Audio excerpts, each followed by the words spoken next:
kind of project and research are you doing now? Okay, I'm doing a number of research projects.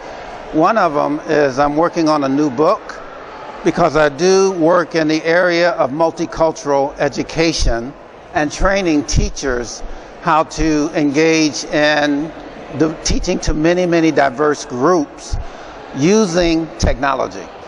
So our program is called the Multicultural Urban Secondary English Program.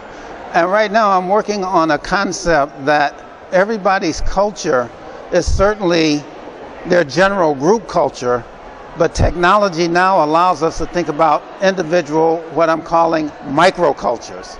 And microcultures are the combination of identity, contingencies that any individual has, their affinities, what they're interested in, the groups that they associate with, online, in physical situations.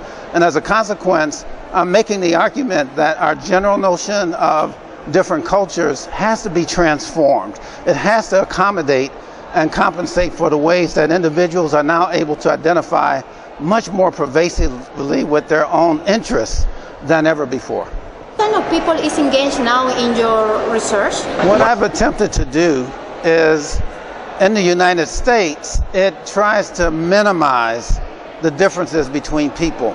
So it only allows us to think about differences in 5 categories.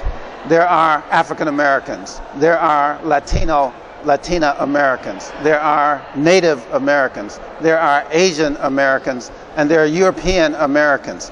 So those are the 5 groups, but they're very superficial. They're very limited because nobody is just a European American. You are Spanish, you are German, you are Irish, you are Jewish.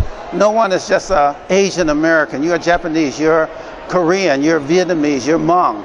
And the same with African Americans. We're very, very different.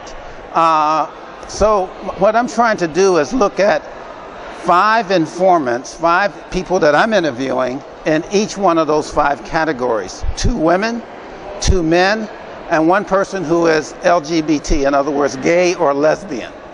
And in each of the 5 categories, I'm looking at 5 people to get them to tell their stories about how they really identify in the worlds that they live in. And when I triangulate all of these stories, I will have an argument for cultural diversity that's much more complicated, much more comprehensive than the ways we think about diversity in the United States at this time.